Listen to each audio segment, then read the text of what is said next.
سرہانے بیٹھا اور کہہ رہا ہے یا ام قل لا الہ الا اللہ احاج لک بہ عند اللہ، چچا ایک مرتبہ زبان سے لا الہ الا اللہ کہہ دے، پھر میں جانوں میرا رب جانے، پھر جنت تیرے لیے۔ اور چچا اموت علی دین عبد المطلب یہ کہتے ہوئے مر رہا ہے، اور نبی اس کے غم میں دیوانہ ہوا ہے، اور جبریل وہی لے کر اتر رہا ہے، اور اللہ اپنے نبی کو یہ درس دے رہا ہے انک لا تہدی من احببت ولکن اللہ یہدی من یشاء۔ نبی تو جس سے محبت کرتا ہے تو اس کو ہدایت نہیں دے سکتا، رب جس کو چاہے روم سے آنے والے سہیب کو ہدایت دے دے، حبشہ کے غلام بلال کو ہدایت دے دے، ابو سفیان ساری زندگی نبی سے لڑتا رہا، آخری عمر میں اس کو ہدایت دے دے۔ بات عقیدے کی ہے، فروع کی کوئی بات نہیں۔ اگر عقیدہ درست ہے انشاءاللہ کمی کوتاہی اللہ ویسے ہی معاف کر دے گا، اور اگر نہیں تو سزا ملنے کے بعد آخر کار اس عقیدے والے کے لیے جنت ضروری ہے۔ عقیدے والا دائمی جہنمی نہیں ہے۔ اس لیے ہم پوچھتے ہیں اب امام اعظم کی تقلید عقیدے میں کیوں نہیں کرتے؟ اب آئیے نفس مسئلہ کی طرف کہ تقلید ہے کیا۔ ہمارے اس سعودی عرب میں بعض علماء کے فتاوے موجود ہیں کہ عامی کے لیے تقلید واجب ہے، ضروری ہے، عامی کسی نہ کسی عالم کی تقلید کرے، لیکن یہ تقلید ہے کیا؟ عامی کا مفتی سے مسئلہ پوچھنا تقلید نہیں۔ اسی لیے اصول فقہ کی کتابوں میں یہ بات لکھی گئی ہے اللہ کے قرآن کو ماننا تقلید نہیں، والرجوع الی النبی صلی اللہ علیہ وسلم، نبی کی حدیث کو تسلیم کرنا تقلید نہیں، والاجماع لیس منہ، اجماع تقلید نہیں، قضل عامی الی المفتی والقاضی الی العدول، اگر عامی مفتی سے مسئلہ پوچھے یا گواہوں کو قاضی بلا لے تب بھی تقلید نہیں، لیکن عرف عام میں کسی عام آدمی کا مولوی اور مفتی سے مسئلہ پوچھنے کے بعد یہ کہا جاتا ہے کہ یہ شخص فلاں کا مقلد ہے، عرف میں یہ بات حقیقت نہیں۔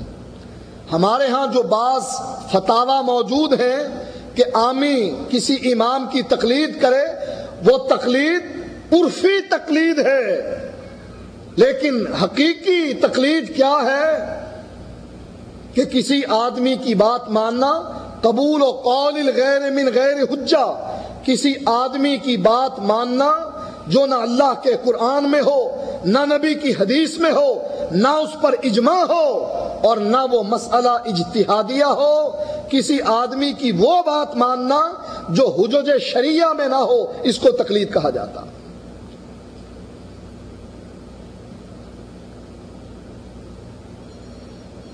اس کو واضح کرتا ہوں،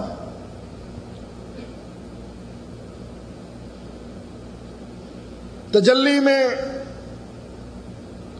مفتی صاحب جواب دیتے ہیں، سائل سوال کرتا، سائل کا سوال ہے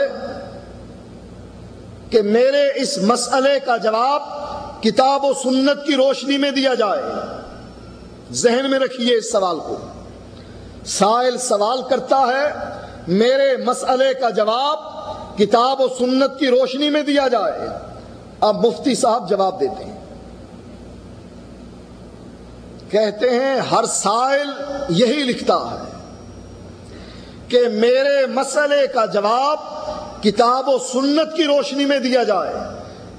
مفتی صاحب کہتے ہیں اس مغالطے کو دور کر لیا جائے کہ مقلد کے لیے کتاب و سنت کی روشنی نہیں، اس کے امام کا قول حجت ہوا کرتا۔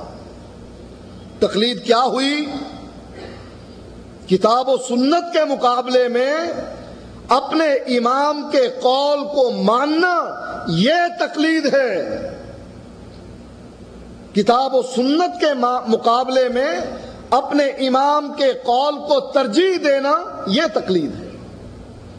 اب بتلائیے ایسی تقلید کوئی کرنے کے لیے تیار ہے کہ اللہ کا قرآن ایک طرف اور امام کی بات دوسری طرف؟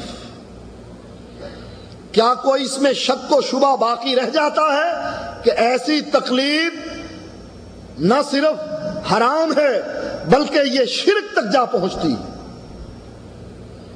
اسی لیے اصول فقہ کی کتابوں میں احناف کے ہاں یہ بات لکھی ہوئی ہے، فَأَمَّا الْمُقَلِّدُ فَمُسْتَنَدُهُ قَوْلُ مُجْتَهِدِهِ لَا ظَنُّهُ وَلَا ظَنُّ۔ مقلد کے لیے اس کے امام کا قول حجت ہوا کرتا ہے، نہ اس کا ظن چلے نہ اس کا ظن چلے۔ اس کو پھر سمجھیے، امام کرخی اصول کرخی میں لکھتے ہیں، کہا قرآن کی ہر وہ آیت جو ہمارے امام کے قول کے خلاف آئے گی، کیا خیال ہے آپ لوگوں کا؟ قرآن کی ہر وہ آیت جو امام کے قول کے خلاف آئے، قرآن کی آیت کو مانا جائے یا امام کے قول کو مانا جائے؟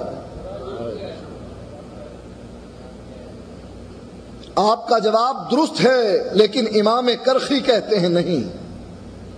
کہا کیا کیا جائے؟ کہا امام کے قول کو، امام کے قول کی تعویل کی جائے۔ کیسے؟ تعویل کسے کہتے ہیں؟ قرآن مجید میں حکم ہے کہ نکاح کرو مثنا و ثلاثا و رباع۔ اس کا ترجمہ کیا بنتا ہے؟ دو دو، تین تین، چار چار۔ آئی ہوئی خواتین ناراض نہ ہو جائیں کہ وہ سمجھیں کہ شاید ہم ان کو درس دے رہے ہیں کہ آپ دو دو، تین تین، چار چار نکاح کریں۔ نہیں، مسئلہ سمجھانے کے لیے بات کرتا ہوں۔ ترجمہ بنتا ہے دو دو، تین تین، چار چار۔ اب ایک آدمی تعویل کرے اس کی، کیسے؟ کہا دو دو، اللہ کہتا ہے دو دو کتنی بنی؟ چار۔ تین تین کتنی بن گئی؟ 6۔ 4 اور 6 10۔ والرباع 4 4 8، 10 اور 8 18۔ اب کتنی شادیاں کرنی چاہیے؟ 18۔ یہ ہے تعویل۔ امام کرخی کہتے ہیں قرآن کی آیت کی تعویل کی جائے، اس کے معنی کو بگاڑا جائے، اپنے امام کے قول کے مطابق کیا جائے قرآن کی اس آیت کو، امام کے قول کو اونچا بٹھایا جائے اور قرآن کی آیت کو نیچے لگایا جائے، قرآن کی آیت کا وہ معنی بیان کیا جائے جو امام کا قول ہے۔ خود نہیں بدلتے، قرآن کو بدل دیتے۔ کہا اگر یہ مجبوری حائل ہو جائے کہ قرآن کی یہ آیت اپنے معنی میں اتنی صریح ہو کہ تعویل ممکن نہ ہو، پھر کیا کیا جائے؟ کہتے ہیں پھر کہہ دیا جائے قرآن کی یہ آیت منسوخ ہے۔ کیوں منسوخ ہے؟ اس لیے کہ ہمارے امام کے قول کے خلاف اتری ہے۔ مشرکین مکہ بھی یہی کہا کرتے تھے، اے نبی اس قرآن کو بدل دے، کوئی اور قرآن لے آ۔